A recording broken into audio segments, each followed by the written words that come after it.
All right, so you've done your search, you've put in your basic criteria here, and you might need to take your search a step further.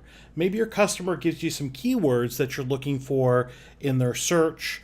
You can, if you want to, you can use what are called wildcards to really narrow down those keywords. Now, very commonly, this is going to be used with any field where you type in the information, like subdivision or public remarks or realtor remarks when you go in here.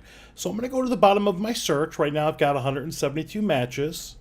And I'm going to go to the very, very bottom of my search, and down here where it says additional fields, this is where I can add in and give myself some more options to work with here.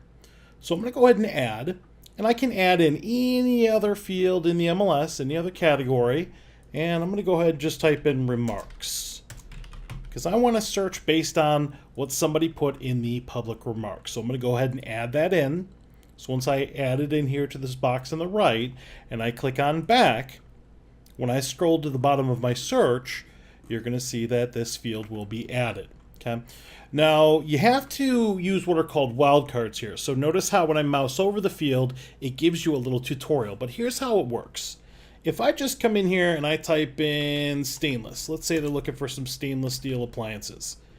Well, I type that in there, and the system gives me 0 matches. Well, I'm willing to bet that one of these has some sort of stainless indicator in the public remarks somewhere. Now, what the system is thinking is saying, show me listings, show me matches that start off with literally the first word stainless. Well, nobody's really going to start off their public remarks with the first word stainless. That word's going to be somewhere in the first sentence or second sentence or third sentence, somewhere in there. So if you use what are called wildcards, which are going to be asterisks, and you put those at the beginning and end of the word, it will look throughout all the public remarks and find matches that have that word in there. So you have to surround this in asterisks. Now, if you wanted to exclude a word, you do the same thing. Like, let's say I didn't want stainless. I can surround it by asterisks, and if I put an exclamation point in front of it, that means I do not want that specific word.